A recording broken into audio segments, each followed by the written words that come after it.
మరలా చిగురించబోతుంది. గొప్ప దినాలను చూడబోతున్నావు. నీ యేసుకు సమస్తము సాధ్యమే. మార్నింగ్ దేవుని ప్రియ కుమారుడు, గుడ్ మార్నింగ్ దేవుని ప్రియ కుమార్తె, special good morning to you. చూడండి, బైబిల్ గ్రంథంలో ఒక మాట మనకు తెలుసు, విశ్వాసము లేకుండా దేవునికి ఇష్టయునుట అసాధ్యము. అవును, నిజమే.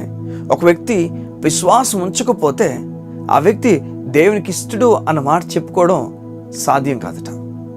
ఒక వ్యక్తి విశ్వాసం ఉంచినప్పుడు దేవునికి ప్రియుడిగా మారిపోతాడు. ఒక వ్యక్తి దేవునిపైన ఆధారపడినప్పుడు ఆ వ్యక్తి ఇష్టడిగా మారిపోతాడు. సంగం వినండి, ఇలాగనే ఇంకొక వచనం కూడా దేవుని లేఖనం తెలియజేస్తున్నాయి. ఈ మాట వినండి జాగ్రత్తగా. ధర్మశాస్త్ర సంబంధమైన క్రియల మూలంగా ఏ వ్యక్తి దేవుని ఎదుట నీతిమంతుడిగా తీర్చబడడు. ధర్మశాస్త్ర సంబంధమైన క్రియల మూలంగా, ధర్మశాస్త్రం చెప్తున్న క్రియలు ఏమవుతున్నాయో ఆ క్రియలకు సంబంధించిన పనుల మూలంగా, వినండి జాగ్రత్త చెప్తున్నాను, ధర్మశాస్త్రం చెప్తున్న క్రియలు ఏమవుతున్నాయో పనులు ఏమవుతున్నాయో చూడండి. ధర్మశాస్త్రం ఉన్న విషయాలు అంటున్నప్పుడు క్రియల గురించి మాట్లాడుతుంది, పనుల గురించి మాట్లాడుతుంది, బళ్ళు గురించి మాట్లాడట్లేదు. ఇక్కడ ప్యూర్గా క్రియల గురించి, పదాజ్ఞల గురించి, మిగతా ఆజ్ఞల గురించి, ఏ పనులు అయితే దేవుని వైపుగా మనుషుల వైపుగా ఉన్నాయో ఆ రాయబడిన ప్రతిదీ కూడా క్రియలు అని మాట్లాడతారు. ఆ క్రియల మూలంగా బైబిల్ చెప్తుంది, క్రియల మూలంగా ఏ వ్యక్తి దేవుని ఎదుట నీతిమంతుడుగా తీర్చబడడు. అంటే ఏం చెప్తుంది బైబిల్ చెప్పండి? మనం ఎవరు కూడా దేవుని చేరుకోవడానికి క్రియలు మనం వాడలేమో, వాడకూడదు. క్రియల మూలంగా నీతిమంతుడిగా అయ్యే అవకాశం లేదు. ఈ మాటకు వస్తే ఈ భూమి మీద ఎవరు కూడా వారి మంచి పనుల వల్ల నీతిమంతులుగా అవ్వలేరు. ఈరోజు ప్రయాసపడుతున్నామేమో దేవుని చేరుకోవడానికి, దేవుని అందుకోవడం అసాధ్యం. సాధ్యం కానిది దేవుని అందుకోవడం. దేవుడు ఎక్కడో సింహాసనం మీద కూర్చున్నవాడు, మనం ఎక్కడో నేల మీద కూర్చున్న వాళ్ళమే. మనం దేవుని అందుకోవడం అసాధ్యం. చూడండి, మన గవర్నమెంట్లో మన ఓటేజ్ గెలిపించిన వ్యక్తిని అందుకోవడం కష్టం. వాళ్ళు ఎక్కడ ఉంటారు, మనం ఎక్కడ ఉంటాం. మనల్ని చేసిన దేవుని అందుకోవడం ఇంకా కష్టం, అసలు సాధ్యం కానిదే. ఈ లోకంలో ఎవరినైనా మనం అందుకోగలమేమో కానీ కాస్త కష్టపడి దేవుని అందుకోలేము. అది ఎప్పటికీ కాదు. క్రియల మూలంగా ఒక వ్యక్తి ప్రయత్నం చేస్తున్నప్పుడు జీవితకాలం మోసపోతాడు. తను అనుకుంటాడు, నేను మంచి పనులు చేస్తున్నాను కదా, నా డబ్బంతా కూడా మంచిగా ఖర్చు పెడుతున్నాను కదా, అందరికి ఇస్తున్నాను కదా, నా జీవితం బాగుండబోతుందని చెప్పి అనుకున్న వ్యక్తి మోసపోతాడు. మరి ఎలా? బైబిల్ చెప్తుంది, దేవుని నీతట ధర్మశాస్త్రముకు వేరుగా బయలుపరచబడుతుంది. ధర్మశాస్త్రము ఏమైతే నీతి గురించి అడుగుతుందో, నీ నీతి చూపించు, నువ్వు దేవునికి దగ్గరగా అవ్వాలంటే నువ్వు సరిగా ప్రవర్తించాలి అన్న మాటను ఏమవుతుంది, మనం ఫెయిల్ అయిపోయే వాటిలో ఇప్పుడు బైబిల్ చెప్తుంది, ధర్మశాస్త్రముకు వేరుగా దేవుని నీతి బయలుపరచబడుతుంది. ధర్మశాస్త్రం చెప్తుందట, నేను నా ద్వారా నువ్వు నీతిమంతుడు అవ్వలేకపోయావు, ఇప్పుడు నాకు వేరుగా నీతి నీకు ఇవ్వబడుతుంది. ఎవరైతే ఈ నీతిని పట్టుకుంటారో, ఇది ఉచితంగా ఇవ్వబడుతుంది నీతట, ఇది ధర్మశాస్త్రం వేరుగా దేవుడు మనకిస్తున్న నీతి.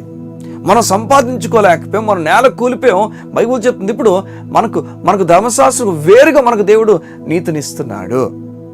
చూడది, ఎవరో దేవదూత అందించట్లేదు, ఇంకెవరో మనకు చెప్పట్లేదు, స్వయాన దేవుడు మనకు చెప్తున్నాడు, ధర్మశాస్త్రకు వేరుగా దేవుడి నీతి నీకు ఇవ్వబడుతుంది. దీనికి ధర్మశాస్త్రము సాక్ష్యం ఇస్తుందట, ప్రవక్తలు కూడా సాక్ష్యం ఇచ్చుచున్నారు. సంగమ ఉదయం అర్థమవుతుందా నీకు? దేవుని నువ్వు మెప్పించిన వాళ్ళ దగ్గరికి అవ్వాలి. ఎప్పటికీ నీ ప్రయాస ఆపి ఒక విషయం నువ్వు గ్రహించాలి. ఉదయాన్న ఒక విషయం నీ మనసుకు తీసుకోవాలి. నేను దేవుడు దూరంగా లేము. మేమిద్దరం దగ్గర అవ్వడానికి కారణం యేసు ప్రభు. నా క్రియలు బట్టి కాదు, నేను ఎప్పటికీ మంచివాడిని కాదు కదా, నా తలంపులు మంచివి కాదు కదా, నా ప్రయాణాలు మంచివి కాదు కదా, నేను తెలుసు ఎన్నో తప్పులు చేస్తున్న వ్యక్తిని కదా.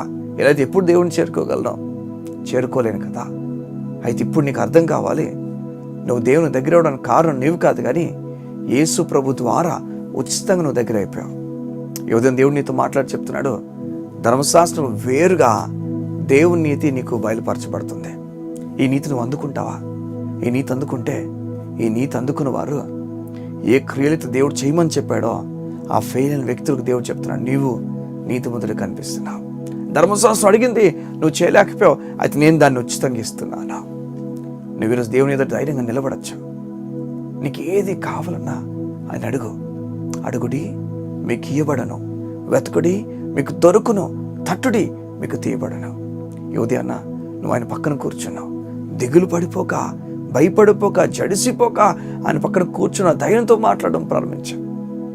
చెప్పయ్యా, నువ్వే కదా నన్ను నీతిమంతుని పిలిచావు, నీ పక్కన కూర్చున్నాను కదా, గొప్ప కార్యం నాకు జరుగుతున్నందుకు నీకు వందనాలు. నేను నమ్ముతున్నాను, క్రియల మార్గం నువ్వు కొట్టివేసి నీతి మార్గంలో ఉచితంగా ఇవ్వబడిన నీతిని పట్టుకుంటావని, దాని ద్వారా ధైర్యం పొందుకుని అనేకులకు ఆశీర్వాదంగా నువ్వు నిలబడతావని. యువదేనా నువ్వు నీతిమంతుడివే, నువ్వు నీతిమంతురాలవే. వావ్, నువ్వు ధైర్యంగా ముందుకు వెళ్ళాలని దేవుడు కోరుతున్నాడు యువదేనా. అవును, ఈ మధ్యకాలంలో నేను రాసిన ఒకనొక పాట, ఊహించని కార్యములు చూచెదను. మరలా వెళ్ళి ఆ పాట వినడానికి ఇష్టపడు. అందులో నీతి గురించి, కృప గురించి నేను రాశాను. ఎందుకంటే ఇది నా లోపలికి వెళ్ళిపోయిన ఒక మాట. నీతి, కృప నాకు ధైర్యం కలుగు చేసింది.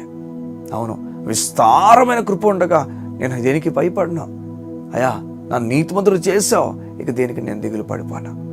గొప్ప కార్యాలతో దేవుడు నడిపించబోతున్నాడు. కళ్ళు మూసుకుంటావా? ఏదో నీ గురించి ప్రార్థన చేస్తాను. మా ప్రియ పరలోకపు తండ్రి, నీ బిడ్డలకు కావాల్సిన ఆదరణ అంతా నీ వాక్యము ద్వారా అందించండి. వారికి బలం కలుగు చేయండి. నీ నీతి మాటను తెలుసుకొని నీ నీతి ద్వారా బలపరచబడి అనేకులకు ఆశీర్వాదంగా వారు నిలబడినట్లుగా నీ సహాయం వారికి ప్రకటించవచ్చు.